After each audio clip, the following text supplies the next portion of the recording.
Après le frigo en 83, Coppi va entrer dans une période de problèmes de santé.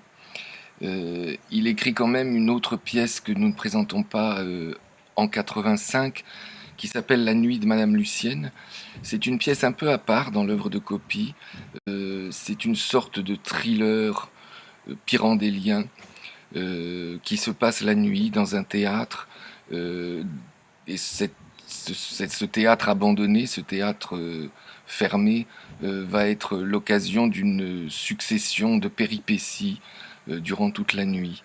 Ce qui est curieux, c'est que cette pièce, qui pour moi est la moins copiesque de l'œuvre de Coppi, est celle par laquelle il va atteindre une sorte de notoriété de son vivant, puisqu'elle est montée par son ami Georges Lavelli, qui a pris la direction du théâtre de la Colline et qui l'a créé dans la grande salle du théâtre, et que le rôle principal de Madame Lucienne est tenu par la grande tragédienne Maria Casares.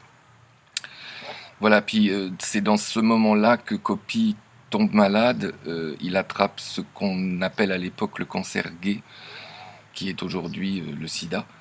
C'est le début de l'épidémie et ça ne se soigne pas bien du tout. Et donc Coppi perd très vite ses forces, il est hospitalisé, il va mourir en 87. Mais pendant sa dernière période d'hospitalisation, il écrit une ultime œuvre qu'il appelle le- une visite inopportune. Voilà, et c'est une œuvre qui réunir à peu près euh, tout- toutes les figures et toute la structure de ce qu'a été son œuvre littéraire et théâtrale.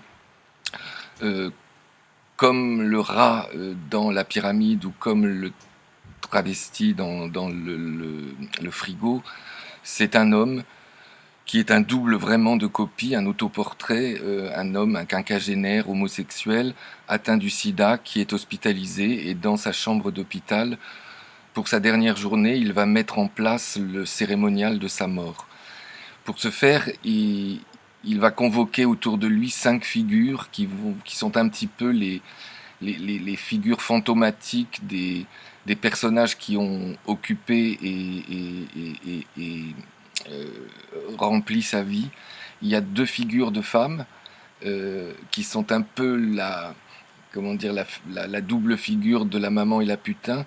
Il y a donc un personnage féminin qui est une infirmière, figure maternante et castratrice à la fois, et puis une cantatrice d'opéra euh, appelée Regina Morti, c'est-à-dire la reine des morts, et qui est une sorte de diva enfermée dans son égoïsme professionnel et voluptueux. Voilà.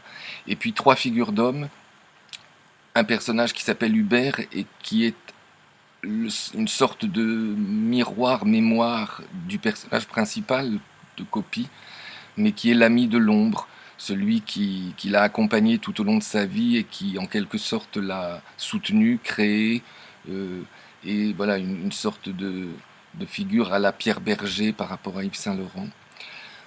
Une autre figure qui représente le monde de la médecine, avec lequel Coppi a toujours eu des rapports très tendancieux. Voilà, là c'est plus le psychanalyste, c'est le médecin traitant voilà, qui considère le malade comme un objet d'étude et non pas comme une personne.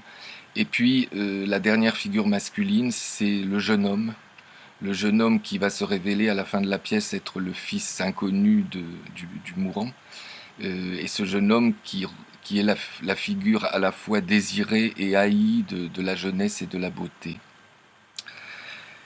Et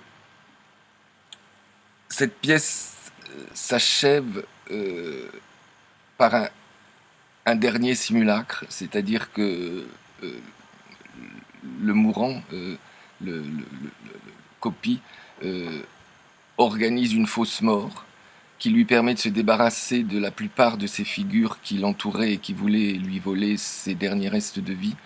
Et quand tout le monde est parti, seul avec son double Hubert, son double miroir, il va organiser sa vraie mort et s'échapper.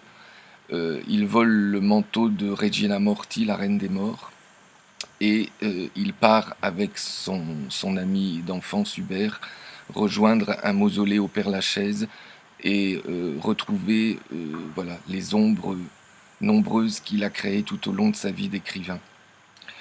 Et on peut dire que à partir de ce moment-là, comme dans la liturgie catholique, Ita missa est, la messe est dite.